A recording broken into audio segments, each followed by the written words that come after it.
দর্শক, পল্লী কবি জসিমউদ্দিনের জন্মবার্ষিকী আজ। দিবসটি উপলক্ষে কবির মাজারে শ্রদ্ধা নিবেদন সহ দিনব্যাপী বিভিন্ন অনুষ্ঠানের আয়োজন করা হয়েছে। এ নিয়ে আরো জানাতে এবার ফরিদপুর থেকে সরাসরি যুক্ত হচ্ছেন সহকর্মী আনিসুর রহমান। আনিসুর, পল্লী কবির জন্মদিন আজ, এবং কি বলছেন আয়োজকরা জন্মদিনকে ঘিরে, এবং দিনব্যাপী কি কি কর্মসূচি রয়েছে সেখানে জানাবেন।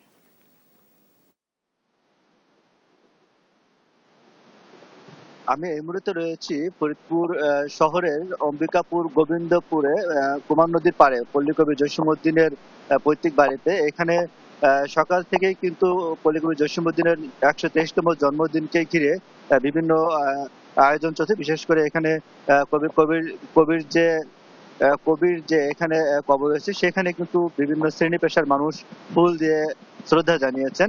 এখানে প্রথমে সকাল ১০টায় ফরিদপুর জেলা প্রশাসক কামরুল হাসান মোল্লা এবং এরপরে পুলিশ সুপার নজরুল ইসলাম সহ ফরিদপুর প্রেস ক্লাব এবং বিভিন্ন সাংস্কৃতিক জোটের সাংস্কৃতিক অঙ্গনের মানুষ রয়েছেন এবং জসীমউদ্দিন ফাউন্ডেশনের পক্ষ থেকে কিন্তু এই কবির কবরে কিন্তু ফুল দিয়ে শ্রদ্ধা জানানো হয়েছে।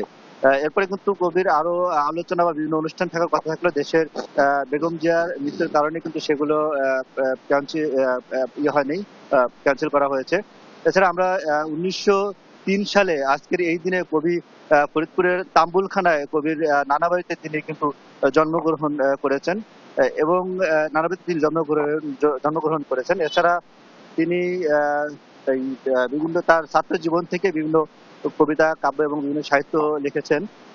ছাত্র জীবনে তিনি বিভিন্ন কাব্য লিখে কিন্তু অনেক সুনাম অর্জন করেছেন। বিশেষ করে তার নকশিকাঁথার মাঠ, নকশিকাঁথার মাঠ এবং বিভিন্ন এই ধরনের বিভিন্ন কাব্য কিন্তু তার উল্লেখযোগ্য রয়েছে। এবং তিনি ১৯৭৬ সালে কিন্তু ২১শে পদক পেয়েছেন এবং ১৯৭৬ সালে তিনি মারা যান, অর্থাৎ ৭৩ বছর বয়সে তিনি মৃত্যুবরণ করেন। এবং এই যে এখানে যে ডালিম গাছটি রয়েছে তার একটা কবিতার মধ্যে ডালিম গাছ, অর্থাৎ এই ডালিম গাছের নিচেই কিন্তু তিনি চিরনিদ্রায় শায়িত রয়েছেন। যে এই পল্লী কবি জসিমউদ্দিনের এই কবর থেকে জন্মদিন থেকে আমার কাছে এই ছিল সর্বশেষ।